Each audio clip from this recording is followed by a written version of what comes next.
महाराष्ट्र माझा मुंबई कुणाची या कार्यक्रमाचे लेखक दिग्दर्शक श्रीमान संदीप जंगम साहेब थोडक्यात आपले विचार मांडले. नमस्कार.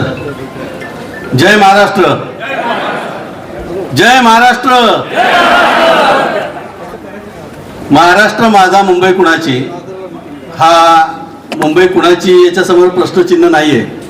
मुंबई ही मराठी माणसाचीच, हे काय सांगण्याची गरज नाहीये. या मुंबईमध्ये मी जर चुकत नसेल तर मला वाटतं 1857 मध्ये पहिली गिरणी उभी राहिली आणि महाराष्ट्रातल्या कानाकोपऱ्यातनं शेतकरी मजूर मंडळी या ठिकाणी आली आणि त्यांच्या जीवावर काही वर्षांमध्ये शेकडो गिरण्या उभ्या राहिल्या आणि मराठी कामगारांनी ही मुंबई उभी केली.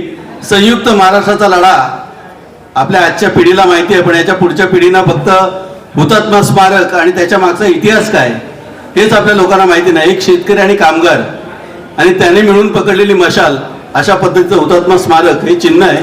पण एक शेतकरी आणि कामगार का 106, 107, 108 हुतात्मे झाले असं आपण म्हणतो, पण त्याच्यापेक्षा जास्त हुतात्मे झालेले आहेत आणि त्याचा सगळा इतिहास मराठी माणसांनी मुंबई कशी मिळवली, गिरणी कामगार कशा पद्धतीने रस्त्यावर उतरून लढला, मजुरांनी कामगारांनी मुंबई मिळवली, याचा संपूर्ण इतिहास आपण महाराष्ट्र माझा मुंबई कुणाची या कार्यक्रमाच्या अंतर्गत लोकांपर्यंत पोहोचवतो. आपले बने साहेब आणि कवाडी साहेब हा कार्यक्रम बघायला आले होते आणि त्यांना प्रचंड आवडला.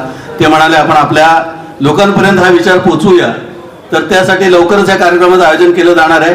आपण बहुसंख्येनं या कार्यक्रमाला उपस्थित राहा आणि मुंबई मराठी माणसाची कशी आज जे प्रश्न उपस्थित होते त्या प्रत्येक प्रश्नाचं उत्तर तुम्हाला मिळेल आणि खऱ्या अर्थानं तुम्हाला स्वाभिमान वाटेल, अभिमान वाटेल आणि आपली मुंबई मराठी माणसाची कशी याचं प्रत्येक जो कोणी प्रश्न निर्माण करेल त्याला आपण उत्तर देणे इतकं आपण ती माहिती मिळवू आणि ती मिळवलेली आहे. ज्या पद्धतीनं लढून 107, 108 हुतात्मे जे झालं, ज्या पद्धतीनं लढलेत, रस्त्यावर माणसं उतरले, ज्या पद्धतीनं आंदोलनं केली, मोर्चे केले, मराठी माणसाला त्यावेळी देखील सतावण्याचा इतका मोठा प्रयत्न झाला, पण तो सगळा प्रयत्न हाणून पाडला आणि त्याचं एकमेव उदाहरण म्हणजे संयुक्त महाराष्ट्र लढा.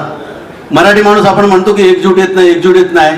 एक हुतात्मा स्मारकाचा किंवा संयुक्त महाराष्ट्र लढा जो झाला हे एकमेव उदाहरण आहे मराठी माणूस एकत्र आला याचं आणि त्यांनी लढून मुंबई महाराष्ट्राला मिळवून दिली आणि महाराष्ट्र राज्य स्थापन झालं. तेव्हा हा कार्यक्रम तुम्ही चुकू नका. आपण लवकरच त्या कार्यक्रमाचं आयोजन होईल, त्याची माहिती तुम्हाला तुमच्यापर्यंत पोहोचवली जाईल आणि आपलं एवढं तुमच्याशी संवाद साधण्याची मला संधी मिळाली त्याबद्दल धन्यवाद. आणि एकदा आपण सगळ्यांनी एक घोषणा करूया. जय महाराष्ट्र. छत्रपती शिवाजी महाराजांचा. छत्रपती शिवाजी महाराजांचा.